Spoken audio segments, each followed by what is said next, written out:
Achégase a noite máis terrorífica do ano, a noite na que os mortos camiñarán entre os vivos. Unha festa do Samaín na que non importa a idade e o único fundamental é vestirse cos disfraces máis terroríficos. Este ano os máis demandados son os relacionados coas películas e cos personaxes como este. Películas de terror, además ahora con It, pero también vuelve Jason, los típicos Harley Quinn, el Joker, todo lo que sea, mismo las de Scream, todas siguen volviendo. La Monja.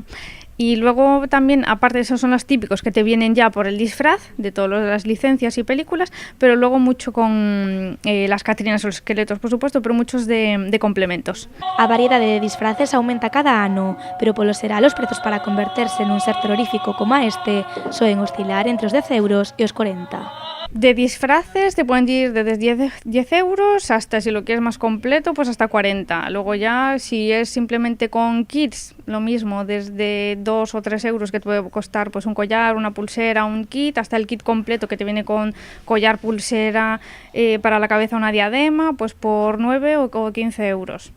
Maquillaje, desde la marca Party Fiesta 350 al agua, es que nos centramos mucho ahora en maquillaje al agua, que es mucho mejor, es hipoalergénico para los niños y todo eso, 3,50 hasta, si quieres la profesional, a 6 euros, que tampoco es que haya mucha diferencia y te da para bastantes personas. As festas de Halloween ou do Samaín son xa unha tradición e iso notase nas ventas de tendas como esta.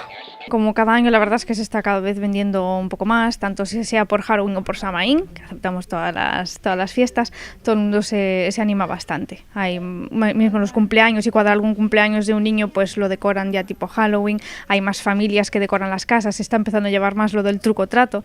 Hay algunas casas o edificios que entre ellos, pues como hay niños, pues que suelen hacerlo el truco-trato, y bastante moi bien. Unha vez elixido o traxe e os complementos, solamente queda elixir un bo plan para a noite do Samaín e desfrutar dunha celebración que gaña cada vez máis adeptos na nosa comarca.